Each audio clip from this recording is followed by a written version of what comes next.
उसने दुकानदार को कई बार बुलाया, लेकिन वहां पर भीड़ इतनी थी कि दुकानदार का ध्यान उसकी तरफ गया ही नहीं। और फिर उस बच्ची को थोड़ा सा गुस्सा आया तो उसने अपनी मिट्टी की गुल्लक लेकर के वहीं काउंटर पर जोर से रख दी, जिसके बाद में जो दुकानदार था और जितने भी लोग खड़े थे वो सब उस बच्ची की तरफ देखने लग गए। और फिर उस दुकानदार ने उस बच्ची से पूछा, बेटे आपको क्या चाहिए? तो वो बड़े ही भोलेपन से बोली कि मुझे एक चमत्कार चाहिए। ये सुनकर के दुकानदार को कुछ समझ नहीं आया, ना ही वहां पर जो लोग थे उनको कुछ समझ में आया, और सब उसकी तरफ देखने लग गए। फिर दुकानदार ने बोला, बेटे चमत्कार तो यहां पर नहीं मिलता है।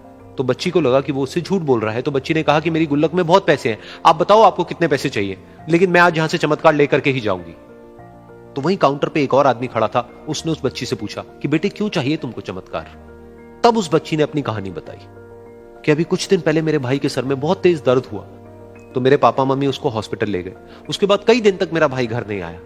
तो मैंने कई बार अपने पापा से पूछा, लेकिन उन्होंने मुझे कुछ नहीं बताया। उन्होंने बार बार यही कहा कि वो आ जाएगा, वो कल आ जाएगा, वो कल आ जाएगा, लेकिन वो आ ही नहीं रहा था। तो मैंने देखा कि मम्मी रो रही है, और पापा मम्मी को कह रहे थे कि उसकी दवाइयों के लिए और उसके इलाज के लिए जितने पैसे चाहिए उतने मेरे पास में नहीं है, अब उसको कोई चमत्कार ही बचा सकता है। तब मुझे लगा कि अगर मेरे पापा के पास में इतने पैसे नहीं भी हैं तो क्या हुआ, मेरे पास में तो है। तो मैंने जितने भी पैसे जोड़ रखे हैं वो सारे लेकर के मैं इस दवाई की दुकान पर आई।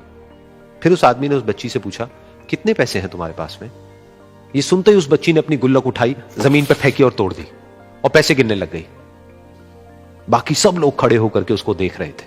थोड़ी देर बाद उसने सारे पैसे अपने हाथ में इकट्ठे किए और बोली, मेरे पास में पूरे 19 रुपए हैं। वो जो आदमी वहां पर खड़ा था वो थोड़ा सा मुस्कुराया और बोला कि अरे तुम्हारे पास में तो पूरे पैसे हैं, इतने का ही तो आता है चमत्कार। ये सुनकर के वो बच्ची बहुत खुश हो गई और बोली कि चलो मैं आपको अपने पापा से मिलवाती हूं।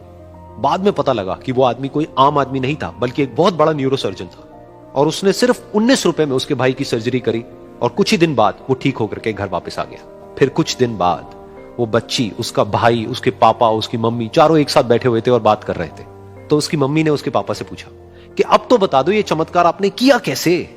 तो उन्होंने अपनी बेटी की तरफ देखा और बोले, ये चमत्कार मैंने नहीं, इसने किया है।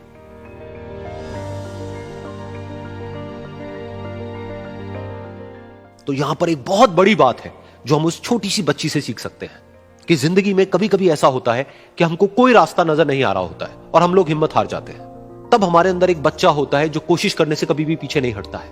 वो हार मानने को तैयार नहीं होता है क्योंकि उसको ना शब्द समझ नहीं आता है। वो बच्चा जिसके लिए कुछ भी नामुमकिन नहीं है, क्योंकि वो हर हाल में कोशिश करता ही रहता है।